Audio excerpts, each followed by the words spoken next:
السلام علیکم ناظرین، گزشتہ ویڈیو میں ہم نے یہود مدینہ سے معاہدہ، اذان کی ابتدا اور تحویل قبلہ کے متعلق سماعت کیا تھا۔ آج کی ویڈیو میں ہم جانیں گے کفر و اسلام کی مارکہ آرائیوں کے اسباب، وہ کون سی وجوہات تھیں جن کی بنا پر مشرکین مکہ کے ساتھ جنگ کا آغاز ہوا۔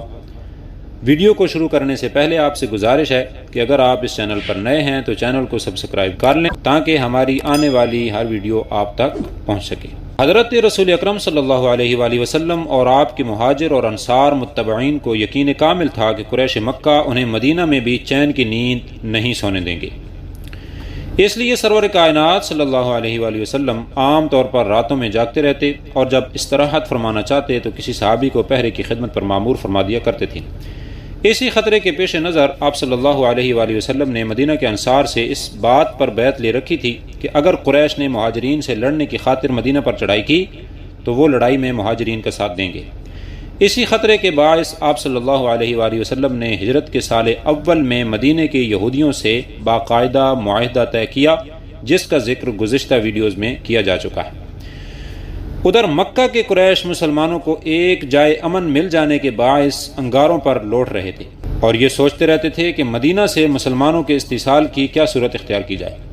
مدینہ میں حضور علیہ الصلوۃ والسلام کی تشریف آوری کے چند روز بعد روسائے مکہ نے مدینہ کے ایک رئیس قبیلہ عبداللہ بن ابی کو چٹھی لکھی کہ تم نے ہمارے آدمی کو اپنے ہاں پناہ دی ہے، اسے اور اس کے ساتھیوں کو قتل کر ڈالو یا اپنے شہر سے نکال دو، ورنہ ہم خدا کی قسم کھاتے ہیں کہ ہم مدینہ پر حملہ کریں گے اور ان کے ساتھ تمہیں بھی فنا کر کے تمہاری عورتوں پر قبضہ کر لیں گے۔ عبداللہ بن ابی رسول اکرم صلی اللہ علیہ وآلہ وسلم کی ہجرت سے پہلے مدینہ کے عربوں کا رئیس اعظم تھا اور لوگ تجویزیں کر رہے تھے کہ اس کو سر پر تاج پہنا کر اسے اپنا بادشاہ بنا لیں، لیکن مدینہ کے لوگوں میں اسلام کی اشاعت نے ہوا کا رخ پلٹ دیا۔ اس لیے عبداللہ ابن ابی اپنے دل میں رسول خدا صلی اللہ علیہ وآلہ وسلم اور دین اسلام سے قدورت رکھتا تھا اور اپنی قوم کی اکثریت کے میلان سے مرعوب ہو کر محض ظاہری طور پر مسلمان بنا ہوا تھا۔ اس چٹھی کی اطلاع پا کر رسول اکرم صلی اللہ علیہ وآلہ وسلم عبداللہ بن ابی کے پاس گئے اور اسے سمجھایا کہ کیا تم قریش مکہ سے ڈر کر اپنے ہی بیٹوں اور بھائیوں سے لڑو گے؟ انصار مدینہ چونکہ مسلمان ہو چکے تھے اور حملہ کی صورت میں قریش کا مقابلہ کرنے کے لیے تیار تھے، اس لیے عبداللہ بن ابی کچھ نہ کر سکا۔ البتہ مسلمانوں سے بغض رکھنے کا روگ اس کے دل میں پرورش پاتا رہا۔ انہی دنوں قبیلہ اوس کے رئیس اعظم سعد بن معاذ رضی اللہ تعالی عنہ عمرہ کرنے کی نیت سے مکے گئے اور اپنے قریشی دوست اور میزبان امیہ بن خلف کے ہاں ٹھہرے۔ ایک دن ابو جہل نے انہیں امیہ کے ساتھ دیکھ لیا اور پوچھا یہ کون ہے؟ امیہ نے بتایا کہ یہ مدینہ کے رئیس سعد بن معاذ رضی اللہ تعالی عنہ ہیں۔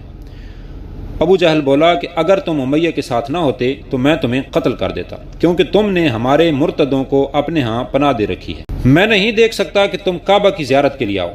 سعد رضی اللہ تعالی عنہ نے جواب دیا اگر قریش نے ہمیں مکے آنے سے روک دیا ہم ان کی تجارتی راہ کو جو شام کی طرف مدینہ کے قریب سے جاتی ہے بند کر دیں گے۔ عربوں کے جو قبیلے مکہ سے مدینہ کی طرف جانے والے راستے پر آباد تھے وہ بھی دوسرے عرب قبائل کی طرح قریش کے زیر اثر تھے، اس لیے مسلمانوں کو ہر وقت اندیشہ لگا رہتا تھا کہ یہ قبیلے قریش کی شاہ پا کر کسی وقت مدینہ پر حملہ نہ کر دیں۔ اس لیے حضرت رسول اکرم صلی اللہ علیہ وآلہ وسلم مدینہ کے داخلی انتظامات درست کرنے کے بعد ان قبائل کو اپنا حلیف بنانے یا ان کے ساتھ صلح کے معاہدے طے کرنے کی طرف متوجہ ہوئے۔ 2 ہجری کے آغاز ہی سے رسول خدا صلی اللہ علیہ وآلہ وسلم نے مہاجر مسلمانوں کی ٹولیاں مدینے سے باہر بھیجنے کی مہم شروع کر دی۔ سب سے پہلے قبیلہ جمحینہ کے پاس مسلمانوں کی ایک جمعیت بھیجی گئی جس نے اس قبیلے کے ساتھ غیر جانبدار رہنے کا معاہدہ طے کیا۔ روسائے قبیلہ نے تحریر لکھ دی کہ وہ قریش مکہ اور مسلمانان مدینہ دونوں کے ساتھ یکساں تعلقات قائم رکھیں گے اور جنگ کی حالت میں دونوں سے الگ رہیں گے۔ اسی طرح 1-2 اور مہمیں بھی نواحی قبائل میں بھیجی گئیں جن میں رسول خدا صلی اللہ علیہ وآلہ وسلم بنفس نفیس شریک نہ تھے۔ اس قسم کی مہمیں 40-40 اور 50-50 افراد کی ٹولیوں میں جایا کرتی تھیں۔ ان میں شامل ہونے والے مہاجر مسلح ہوا کرتے تھے لیکن جدال و قتال سے محترز رہتے تھے۔ سفر 2 ہجری میں رسول خدا صلی اللہ علیہ وآلہ وسلم 60 مہاجرین کی ایک مہم لے کر ابوا کے مقام تک گئے جو مدینہ سے مکہ جانے والے راستے پر 8 منزل کے فاصلے پر یعنی مدینہ سے کوئی 80 میل دور واقع تھا۔ اسی مقام پر آپ صلی اللہ علیہ وآلہ وسلم نے چند روز قیام فرمایا اور قبیلہ بنو زمرہ سے جو اس علاقے میں آباد تھا حسب ذیل معاہدہ طے کیا۔ یہ اللہ عز و جل کے رسول محمد صلی اللہ علیہ وآلہ وسلم کی تحریر ہے بنو زمرہ کے لیے۔ ان لوگوں کا جان اور مال محفوظ رہے گا، ان کی مدد کی جائے گی، الا یہ کہ یہ لوگ اللہ عز و جل کے دین کے مقابلے میں لڑیں۔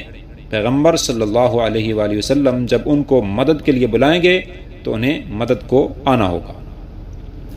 ادھر کفار قریش بھی اسی قسم کی سرگرمیوں میں مصروف تھے۔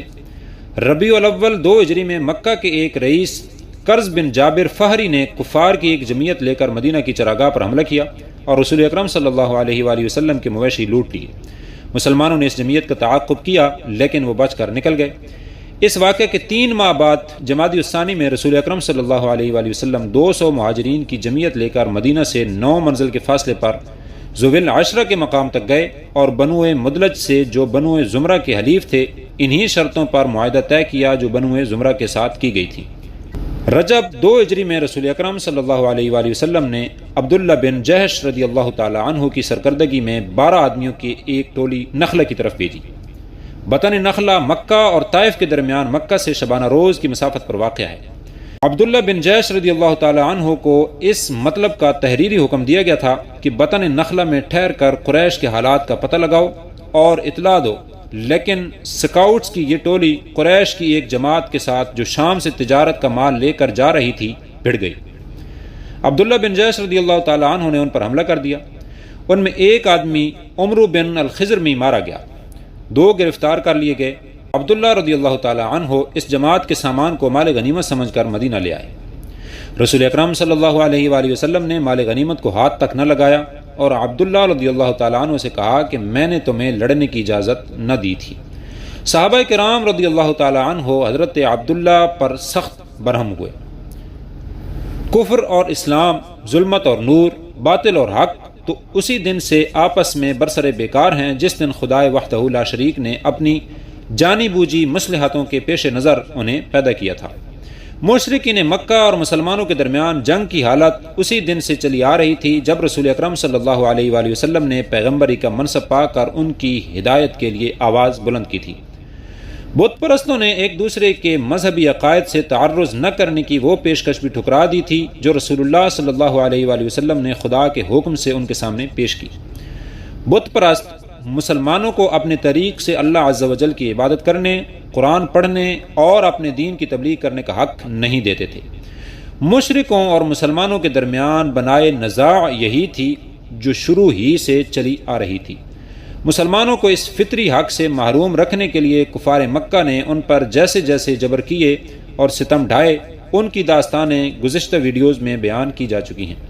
کفار کے اس ظلم و تشدد کا نتیجہ تھا کہ مسلمانوں پر مکہ میں رہنا سخت مشکل ہو گیا اور وہ مدینے کی طرف ہجرت کرنے پر مجبور ہو گئے۔ کفار نے وہاں بھی انہیں چین سے نہ رہنے دیا اور ان کو فنا کرنے کے لیے تدبیر کے گھوڑے دوڑانے لگے۔ اس حال میں مسلمانوں کو بھی خدا کی طرف سے قتال کی اجازت مل گئی اور ماہ صفر 2 ہجری میں پیغمبر خدا صلی اللہ علیہ وآلہ وسلم پر خدا کا کلام نازل ہوا۔ اذن للذین یقاتلون بانہم ظلموا وان اللہ علی نصرہم لقدیر۔ اجازت عطا ہوئی انہیں جن سے کافر لڑتے ہیں اس بنا پر کہ ان پر ظلم ہوا، بے شک اللہ ان کی مدد کرنے پر ضرور قادر ہے۔ وقاتلوا فی سبیل اللہ الذین یقاتلونکم ولا تعتدوا۔ اللہ کی راہ میں لڑو ان سے جو تم سے لڑتے ہیں اور حد سے تجاوز نہ کرو۔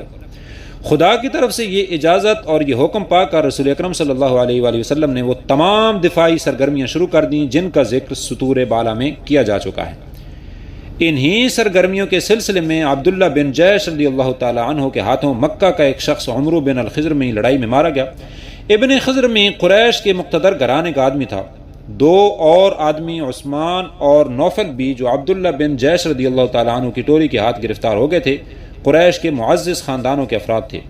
رؤسائے قریش نے اس واقعے کو قریش کی آتش غضب کو بھڑکانے کے لیے خوب استعمال کیا اور انہیں بتایا کہ عمرو بن الخضرمی کے خون کا بدلہ لینے کے لیے ضروری ہے کہ مدینے پر چڑھائی کر کے محمد صلی اللہ علیہ وآلہ وسلم اور اس کے پیرووں کا خاتمہ کر دیا جائے۔